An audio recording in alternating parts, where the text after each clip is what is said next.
Eh bien, j'ai un nom breton, Lozachmer prononcé à la française, Lozachmer à la bretonne, qui veut dire le grand patriarche. En Ozach, le patriarche, meurt grand. Mon prénom Jean-Claude, je suis un universitaire à la retraite. Je suis un arthurien, c'est-à-dire un spécialiste de la littérature du roi Arthur, et en même temps un philologue. C'était les deux disciplines que j'ai enseignées pendant ma carrière. Alors en tant qu'arthurien, j'ai été amené à m'intéresser aux sources de la légende arthurienne, qui sont celtiques. Et pour cela, je connaissais le breton, j'ai appris le gallois pour pouvoir lire les textes gallois arthuriens les plus importants. Ce qui m'a permis, ayant ainsi une double spécialité, de découvrir des choses nouvelles.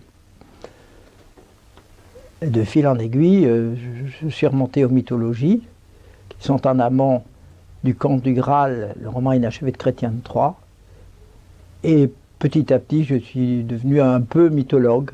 J'ai découvert certaines choses importantes, je crois, qui avaient des recoupements dans le monde moderne, et ça, c'est plus étonnant.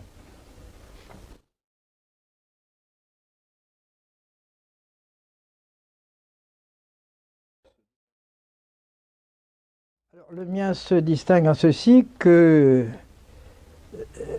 en travaillant sur les mythologies, je me suis intéressé aux mythes initiatiques et j'ai découvert, en quelque sorte, l'alphabet symbolique de ces mythes initiatiques. Et j'ai découvert ce que les gnostiques modernes appellent la tradition primordiale, le contenu de la tradition primordiale, qui est une contre-révélation. Et donc, tant que j'en restais là, je restais dans le domaine universitaire, mais à un moment donné, je me suis aperçu qu'il y avait un lien entre la franc-maçonnerie moderne en tant que religion et les mythes que j'étudiais. Et de fil en aiguille, ça m'a conduit à déchiffrer le symbolisme de la franc-maçonnerie moderne, et c'est en cela que mon livre est nouveau, parce que là, presque sans l'avoir voulu, je suis au cœur du problème. J'ai trouvé le secret de la franc-maçonnerie. Il n'y a plus de secret de la franc-maçonnerie. On sait ce que c'est. C'est une religion semblable aux religions mystères de l'Antiquité. C'est une véritable religion, une religion à mystère, c'est-à-dire à initiation, et qui oppose deux dieux, un dieu civilisateur présenté comme l'ami des hommes, et qui veut leur divinisation, et un dieu tyrannique, qui veut les dominer et les écraser, et qui est souvent représenté par un monstre à trois têtes. Vous avez deviné de qui il s'agit.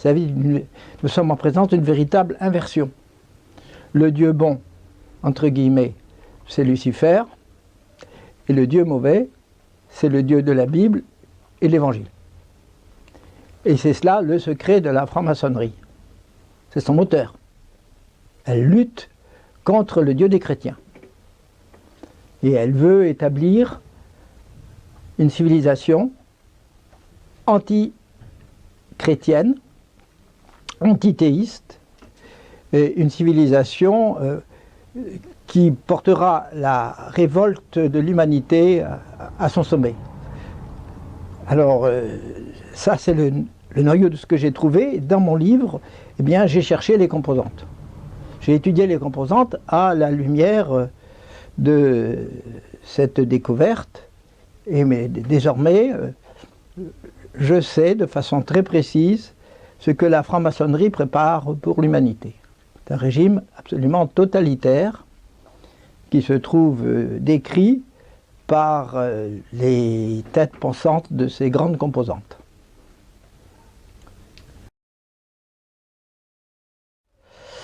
Alors, il faut bien distinguer deux choses. Il y a quelque chose de véritablement traditionnel au sens guénonien, c'est-à-dire qui véritablement remonte à la nuit des temps parmi les composantes de la franc-maçonnerie. C'est le compagnonnage. Le compagnonnage existait au Moyen-Âge, il existait dans l'Antiquité, d'une certaine façon. Et c'est sur cette composante que sont venues se greffer d'autres composantes. Et ces greffes, à mon avis, sont l'œuvre d'érudits de la Renaissance. En tout cas d'érudits qui étaient dans la tradition de la Renaissance. Alors, parmi les cultes anciens qui ont été greffés sur cette racine originelle, il y a le culte d'Isis et d'Osiris. Osiris, c'est le dieu civilisateur qui a été victime de son frère, le dieu mauvais, Seth ou Typhon, le dieu du désert brûlant. Il est tué par son frère. L'épouse Isis, la déesse, se retire dans le désert avec son fils Horus. Et quand Horus est en âge de venger son père, il apprend de sa mère qui est le meurtrier et il va le punir. Il s'appelle le fils de la veuve. Les maçons s'appellent les fils de la veuve. Voilà une composante très importante de la franc-maçonnerie et que d'ailleurs j'avais étudié sans penser d'abord à la franc-maçonnerie puisque je recherchais les mythes en amont du Conte du Graal, le roman inachevé de Chrétien III, un roman qui a été écrit vers 1180 et dont le héros, Perceval, élevé dans une forêt galloise, s'appelle aussi le fils de la veuve. Ce n'était pas un hasard. Alors, deuxième composante, ce sera le culte de Mitra. Alors, dans le culte de Mitra, nous avons des initiations, nous avons un temple avec 2 colonnes, comme dans les, comment dirais-je, dans les loges maçonniques. Et nous avons aussi des cérémonies d'initiation, et d'ailleurs j'ai juxtaposé dans mon livre une scène d'initiation mitriaque qui date probablement du 1er siècle de notre ère, et puis une scène d'initiation maçonnique. Le parallélisme est frappant puisque des deux côtés on a un personnage qui présente une épée ensanglantée. Enfin, une épée, elle est ensanglantée dans la version antique.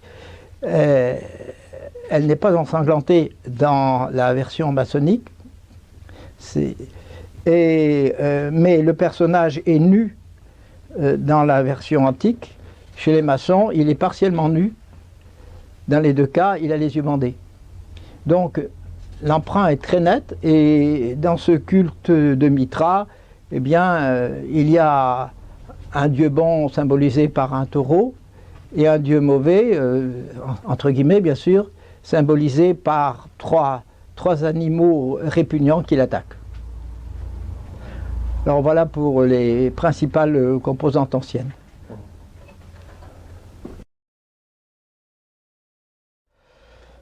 Alors, la gnose est un terme très, très général. On peut dire que la franc-maçonnerie est une forme de la gnose elle-même.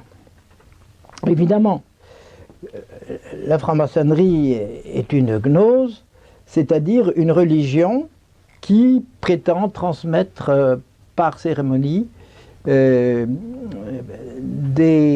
connaissance particulière au candidat à l'initiation. Maintenant, le lien avec la Kabbale, alors ça c'est vraiment une des 7 composantes de la franc-maçonnerie, c'est probablement la plus importante, la Kabbale. Parce que on lui a emprunté dans les rituels maçonniques une foule de choses. Dans la loge elle-même, la disposition de la loge reproduit la disposition de certains éléments de la Kabbale, comme je le montre, hein. Notamment les 3 piliers.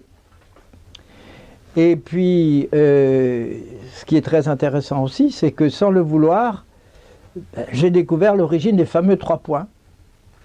les 3 points maçonniques ont été empruntés à la Kabbale.